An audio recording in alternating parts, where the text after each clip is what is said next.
Welcome to Our Girl Relationships. We talk about the problems people face in their day-to-day lives. Let's start with the video. My sister-in-law, 29, female, and I, 29, female, haven't had the best relationship, and it seemed to get even worse once my husband proposed to me. She's my husband's, 29 male, twin, and I guess she seems to think that he belongs to her or something. When my husband and I began dating 2 years ago, she seemed to hate me right from the beginning.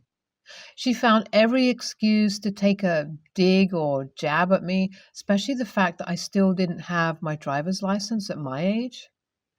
When I was a kid, I got into a freak car accident that left one of my cousins paralyzed from the waist down, and since then, I am too terrified to get behind the wheel. Sure, riding shotgun or in the back seat is fine, but I practically break into hives whenever I get into the driver's side. And when she found out about my allergies to Swiss cheese, she really had a field day teasing me over it. She then claims I'm being dramatic and making it up, slipping me some Swiss cheese into my sandwich, and actually gets shocked when I have trouble breathing and break out into hives.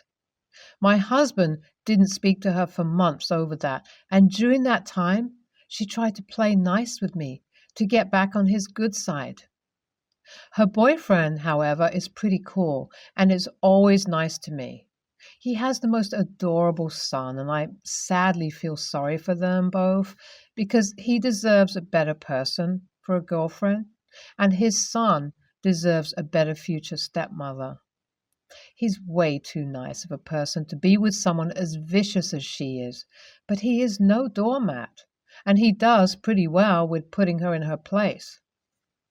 I could tell he was starting to reach his end with her just from the way she causes issues and then tries to play the victim.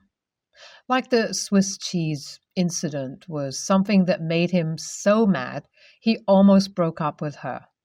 All the time my car wouldn't start at work and I needed someone to come get me. She said that she would be there in 15 minutes but left me waiting out in the freezing cold for over 2 hours until she arrived, just as smug as could be. Then she didn't understand when my husband or her boyfriend wouldn't speak to her the next day.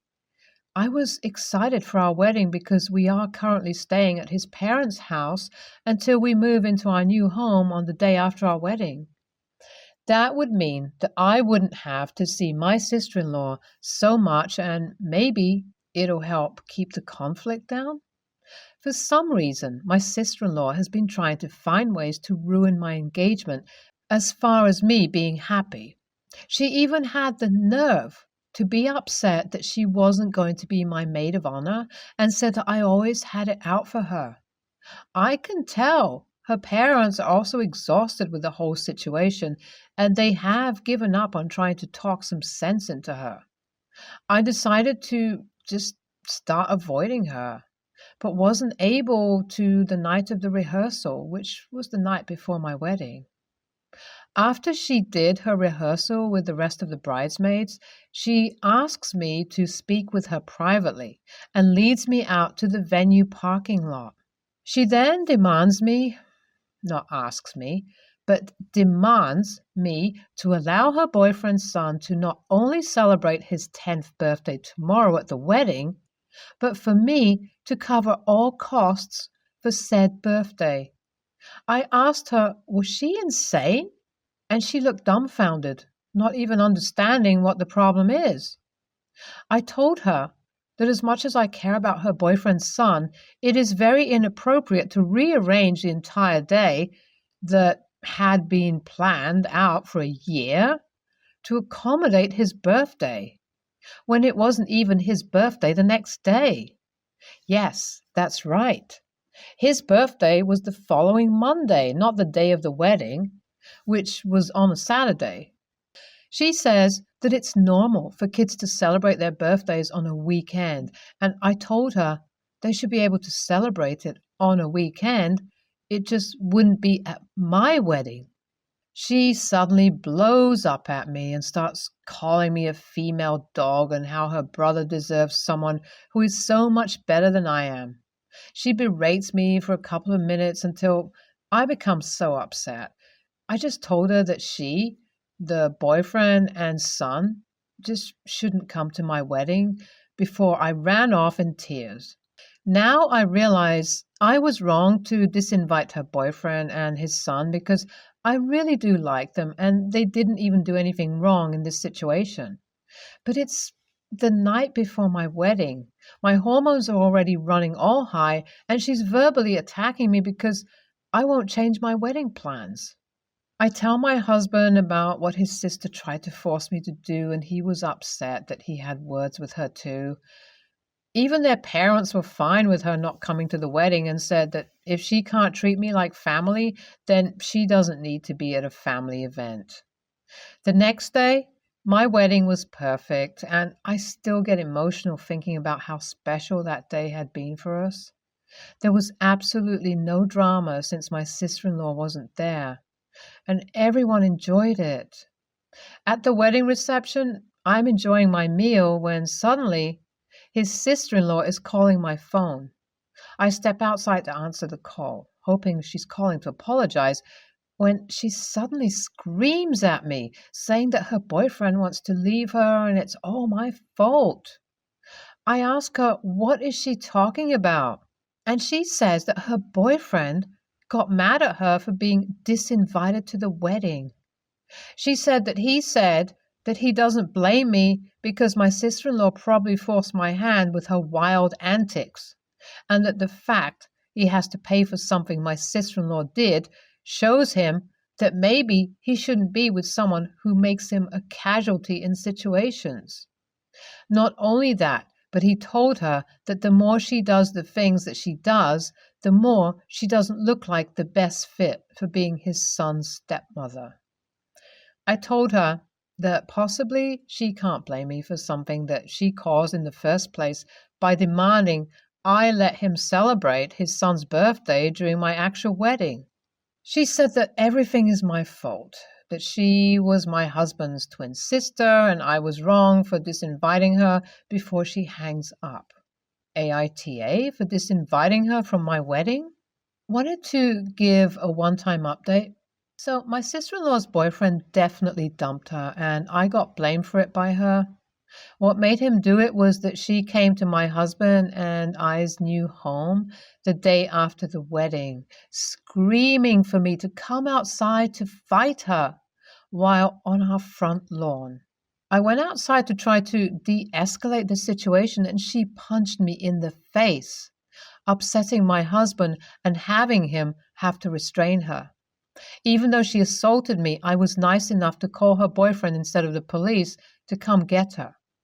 When he gets there, he's so mad, and he tells her how she's such a bad influence on his kid. Later that day, he calls my husband and lets him know that he broke up with my sister-in-law, and if she can change her ways, he may be open for a reconciliation. I believe that's fair, but unfortunately, I don't see my sister-in-law changing her ways. Weeks went by after that without her acting out until last night. She showed up at our house drunk, trying to fight me again. This time, we called my father-in-law to come to get her since her now ex had washed his hands of her. So now, my sister-in-law is in rehab. This is an update a month after the last one, and things have finally calmed down. Probably because she's not around. She started drinking heavily after getting dumped, and I actually felt bad for her because it's never good to watch someone going through heartbreak. He did say he was open to talking things out with her if she tried to change her ways and improve her behavior, but she then turned to the bottle instead. And then came the harassing phone calls where she'd call our house phone, blocked and then hung up whenever one of us picked up. We knew it was her because it started happening after she got broken up with. My husband went to his parents about it and they told him that they have tried all they could, but the truth is, my sister-in-law is a grown woman and not a child. They said it wasn't as if they could control her, which I understand what they meant, but I just wished that they would have tried speaking to her more to get through to her. What put her in rehab was that she drove into her parents' home, not on purpose, but after a heavy night of drinking, drove right into their living room, and it scared my mother-in-law to death because she thought my sister-in-law was dead when she was found in the car unresponsive. And that's when my in-laws decided that she needed to go to rehab and possibly seek a therapist afterwards to try to help her. Her ex has been to rehab to visit her, and I heard that she's actually doing better. He told her that if she gets through rehab and actually takes it seriously with going to therapy, he'll give them another chance. I can tell that he really loves her, but I do understand that it's important to walk away from someone who seems to bring more harm than good to your life. She's even started reaching out to me, starting off with a phone call to apologize to me. She said that everything that's landed her in rehab is all of her faults and that she's lucky that she survived the car accident. She tells me that from this point forward, she's going to try her best to treat me better and that she hopes I can forgive her. If I don't do another update, then that means that she's finally gotten her life together. I can see why you'd ask if you're TA for not inviting her to the wedding, but personally, you did the right thing. Who's to say that she wouldn't have done something to ruin your wedding if she had been there? That sucks that your husband's own twin sister was being horrible to you. But look at it this way. The fact that you two were able to make it through your engagement and to your wedding shows that your husband loves you and doesn't entertain his sister's foolishness. My daughter is 17. I'm 47. My wife is 44. My daughter had been having problems with her anxiety and depression. The school had been very hard for her, and she asked us if she could get an animal for emotional support. I asked her why we couldn't just put her in regular therapy again, but she said she didn't really like her last therapist. Basically, she doesn't want to try it again. I was pretty against bringing an animal into the home as my daughter can barely keep her room clean and remember to wash her dishes, much less take care of an animal. And I absolutely refused to do anything for the dog because I worked long hours and didn't want to be picking up messes when I got home. My wife said I was being unfair and that this could be what my daughter needed to get back in good spirits. So we got her a dog. We let her pick out from a few select breeds, since certain breeds tend to need higher requirements for care, such as frequent grooming and other traits. And I was against getting some breeds just because of personal preference. The dog was great at first, and it got along with my daughter and wife greatly. Me, not so much, but it could probably sense I didn't really like it either. But then it started getting out of its leash on walks, tearing up the couch and various other toys we bought it. My daughter started forgetting to let it out, so I'd come home to find poop and pee all over the brand new carpet. I warned her twice that if she didn't start taking responsibility, that the dog would be going back, and she gave me excuses saying she was feeling depressed again.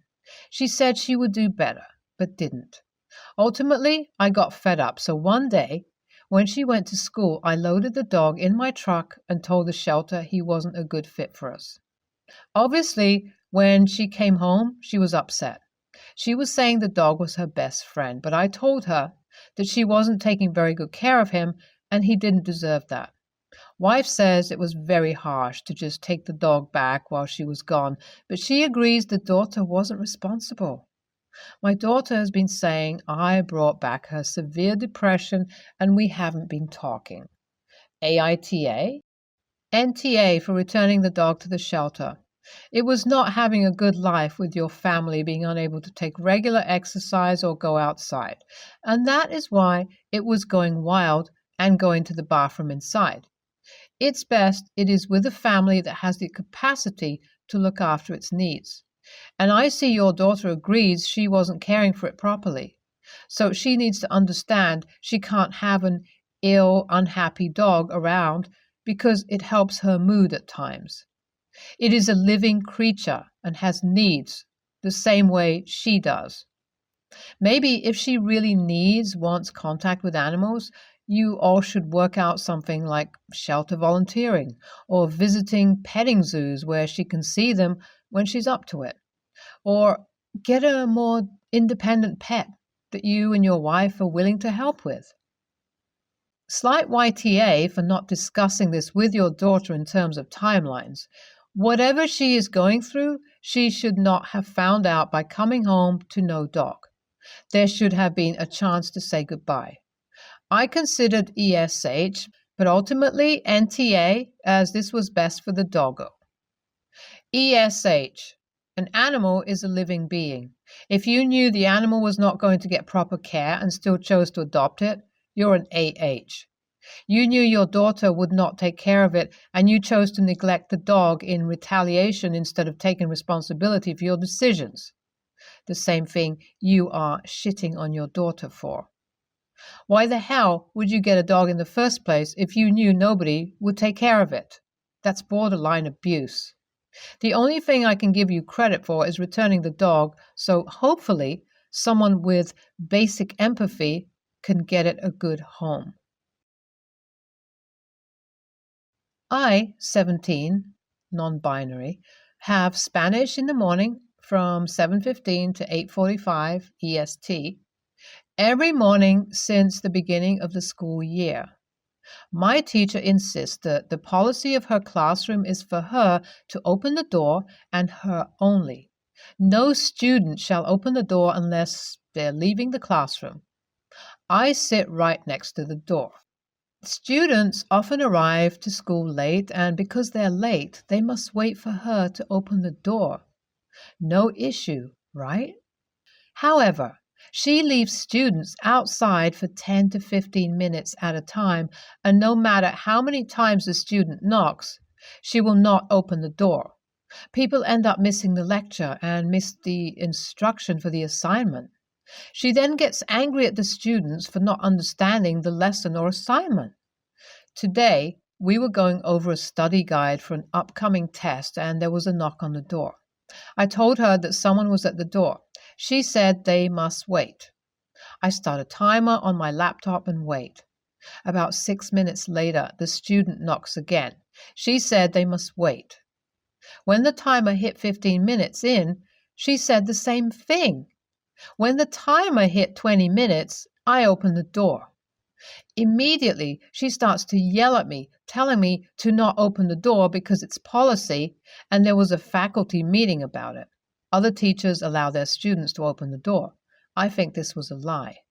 She told me I disrespected her and her rules, even though she constantly disrespects me and my peers. I finally snapped at her. I told her she was a sad, miserable woman who must have constant control over us teens because she has no control over herself and her life. She asked me for my mom's phone number, and I think she's going to try and call her because I opened the door and snapped at her. So, AITA, thank you for the feedback, everyone. I will be evaluating myself and my values to improve for situations like this in the future. OP.